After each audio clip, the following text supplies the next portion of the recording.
The Galactic Council had made their decision with cold efficiency. Oliver, a human child of merely 8 solar cycles, stood before the assembled aliens with tears streaming down his face. His crime, they declared, was being born to a species too dangerous to integrate into civilized society. Humanity had been labeled a threat after the Mars incident, and every human settlement beyond Earth had been systematically dismantled. Oliver's parents had resisted. They had died for that resistance. Now, the child would serve as an example. Exiled to Craft 9, a Class X death world where the Council sent their worst criminals to perish. No species had ever survived more than 3 planetary rotations on its surface. The Council expected the boy would last even less. Ambassador Ava of the Centauri Coalition was the only voice of dissent. She had studied humans extensively, fascinated by their contradictory nature, simultaneously fragile and impossibly resilient. As Oliver was dragged to the transport ship, Ava's multifaceted eyes met his tear-filled gaze. She saw something there that made her thorax shiver with an emotion her species had no name for: defiant hope. "You condemn a child," Eva said coldly to the Council. "History will remember this shame." The Council dismissed her concerns. Within hours, Oliver was dropped onto Craft 9's crimson surface, equipped with nothing but a standard emergency kit. The transport didn't even wait to see if he survived the landing. Craft 9 was a nightmare given form. The air burned with acidic moisture. Predators the size of small buildings prowled forests of razor-edged crystals. The planet itself seemed hostile to life, with geothermal vents that could incinerate anything caught in their sudden eruptions. Oliver should have died within hours. Instead, the boy did what humans had always done best. He adapted. The emergency kit contained a basic shelter generator, water purification tablets, and nutrient paste for 30 days. Oliver rationed it to last 60. He learned which crystal formations collected condensation, which fungi were edible despite their appearance, and which sounds meant predators were hunting. But survival wasn't enough for a human. Oliver needed more. On the 47th day, he encountered the Crawfax, the apex predator that gave the planet its name. Standing 12 feet tall with obsidian scales harder than titanium, 6 eyes that could see in 16 different spectrums, and claws that could tear through starship hulls, the creature was death incarnate. It had killed 3 Council enforcers sent to verify Oliver's demise. The beast found Oliver near a geothermal lake, cornered against a crystal cliff. Any rational being would have accepted death. Oliver was 8 years old. Rationality was still negotiable. Instead of running, Oliver stood his ground. He had observed the Crawfax for weeks, watching from hidden vantages. He had seen it favor its left rear leg, an old injury that never healed properly. He had watched it struggle to reach its own back, where parasites burrowed beneath scales. As the creature lunged, Oliver didn't flinch.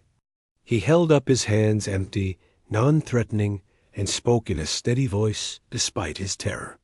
"I can help you," he said in Galactic Standard, knowing the creature couldn't understand, but hoping his tone would.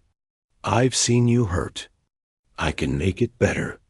The Crawfax paused, confused by prey that didn't flee. Its 6th sense, which detected fear pheromones, registered something unusual. The boy was terrified, yes, but determination overwhelmed that fear. This was new. Slowly, impossibly slowly, Oliver moved toward the nutrient paste he'd been hoarding. He had discovered that mixing it with certain fungi created a powerful anti-parasitic compound. He'd been testing it on smaller creatures. The Crawfax watched as the tiny human approached with a crude paste smeared on his hands. Every instinct told the predator to strike, but curiosity, a trait rare in Deathworld fauna, held it still.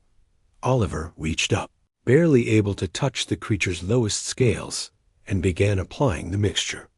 His hands shook violently, but he didn't stop. "It's okay," he whispered. I'm not going to hurt you. Hours passed. The Kraffax remained motionless as this strange, soft creature tended to wounds and irritations the predator had endured for solar cycles. When Oliver finally stepped back, exhausted, the beast regarded him with new understanding. In the following weeks, an impossible bond formed. Oliver provided care the creature had never known. He removed parasites, treated infections with compounds he synthesized from local materials, and even fashioned a brace for that injured leg using crystal and organic fibers. The Kraffax, in turn, became Oliver's guardian. It brought him food, protected him from other predators, and allowed him to shelter against its warm scales during the planet's brutal cold cycles. 6 months after Oliver's exile, Ambassador Eva defied the Council's orders and traveled to Krafnine. She expected to find a small grave. Instead, her sensors detected a human life sign strong and healthy.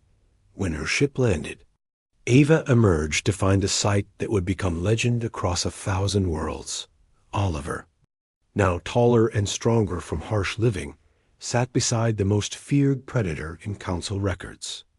The Kraffax's head rested near the boy, who was carefully treating a wound on its snout.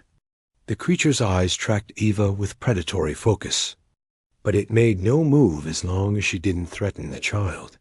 "Hello, Ambassador," Oliver said calmly, his voice carrying an authority no 8-year-old should possess. "I remember you. You were the only one who spoke for me."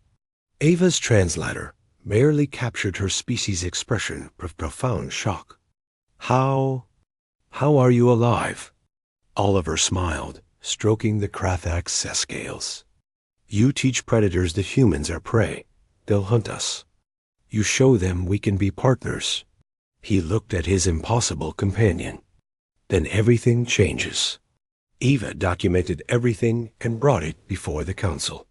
The images of a human child thriving on a death world, partnered with an unkillable beast, shattered every assumption the galaxy held about humanity. The Council had tried to make Oliver an example of human weakness. Instead, he became proof of something far more terrifying to them. Human potential was limitless when survival demanded it. Within a year, the ban on humanity was lifted. Oliver returned to civilization as a hero, the Kraffax accompanying him as the first Deathworld creature ever domesticated. But he never forgot what the galaxy had tried to do to him. And neither did humanity. The Council had learned an invaluable lesson. Never underestimate a human's ability to turn impossible circumstances into victory. And never, ever, exile their children expecting mercy in return. Oliver had survived, and in doing so, he had changed the galaxy forever.